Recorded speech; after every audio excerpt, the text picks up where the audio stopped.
যে এই সরকারের সাফল্য মানে আমাদের সাফল্য, এই সরকারের সাফল্য মানে জনগণের সাফল্য, এই সরকারের সাফল্য মানে এই গণ অভ্যুত্থানের সাফল্য।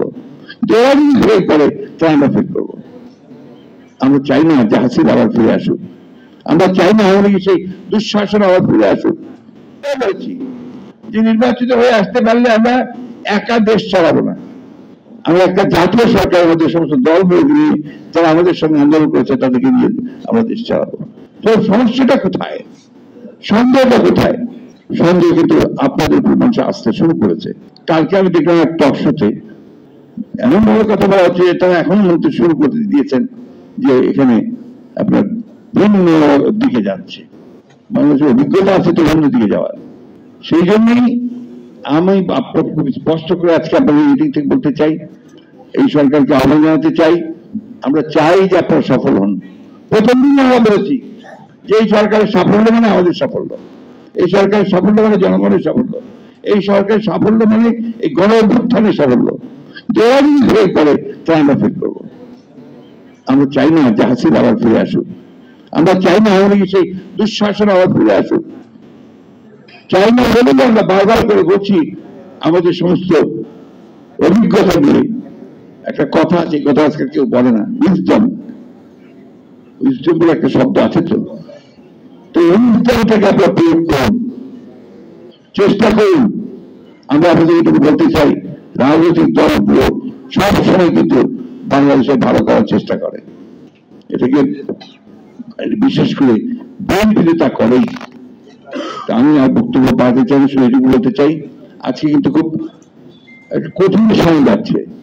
এই কঠিন সময় আমরা যেন আবার নতুন করে বিভ্রান্তি সৃষ্টি না করি। আমরা ঐক্য কথা বলেছি, আমরা ঐক্য করেছি, আমরা সংস্কারের দাবি দিয়েছি, আমরা সব সময় সঠিক পথে থাকার চেষ্টা করেছি। এখন দেখবেন আমাদের ভারপ্রাপ্ত চেয়ারম্যান যে বক্তব্যগুলো দিচ্ছেন, কত সহনশীল বক্তব্য, কত রাষ্ট্র গঠনমূলক বক্তব্য, সেই বক্তব্যগুলোকে সামনে নিয়ে আমরা এগোচ্ছি।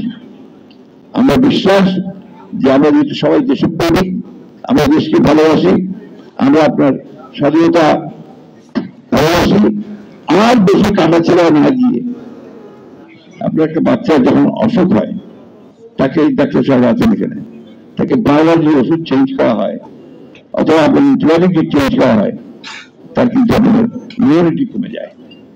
আজকে বাংলাদেশের অবস্থা হচ্ছে এরকম, এই ইমিউনিটি গেছে কমে।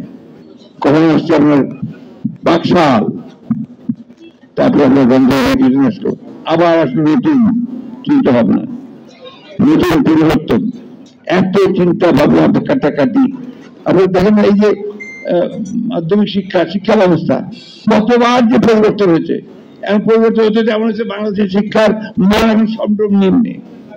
এই যে আমাদের সমস্ত এখানে অত্যন্ত চৌকস ছাত্ররা আছেন, যারা ছাত্র জীবনে সবচেয়ে ভালো রেজাল্ট করেছেন, শিক্ষকতা করছেন, কেউ বড় বড় জায়গায় চলে গেছেন, আপনারা আছেন সবাই।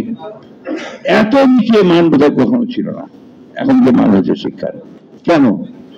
আমাদের এটাই আমাদের সাফল্য। এই সাফল্য আমরা করলাম 53 বছর পরে। আমাদের একটা ইউনিভার্সিটি নাম আপনার 1000টার মধ্যে আসে না, 1000 তালিকার মধ্যে আসে না। কারণ কি? কারণ হচ্ছে আমরা ঐক্যবদ্ধ জাতি নিয়ে। আর সবচেয়ে বড় ক্ষতি করেছে এই দেশের হাসিনা। এই 15 বছরে আমাদের সমস্ত অর্জনগুলোকে ধ্বংস করে দিয়েছে, প্রতিষ্ঠানকে ধ্বংস করেছে। একটা অফিস পাবেন না যেখানে ওদের ভূতগুলো বসে নেই, আর ওদের একটাই মাত্র কাজ ছিল টাকা কামাই করা। একটাই কাজ, কেমনে আপনার চুরি করবে, কেমন করে দেশের স্টেকার থেকে টাকা বের করে নিয়ে যাবে, মেগা প্রজেক্ট, অমুক প্রজেক্ট, ছোট প্রজেক্ট, বড় প্রজেক্ট, একটাই ধান্দা যে টাকা। সরি, আমি আপনার একদম সাধারণ কথা বলছি আর কি।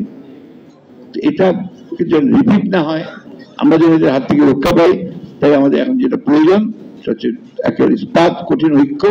যে ঐক্য দিয়ে আমরা আপনার এই অসাধ্য সাধন করেছি, ছেলেরা আমাদেরকে সঙ্গে আমরা ভিত্তি আমরা তৈরি করেছি, সেইখানে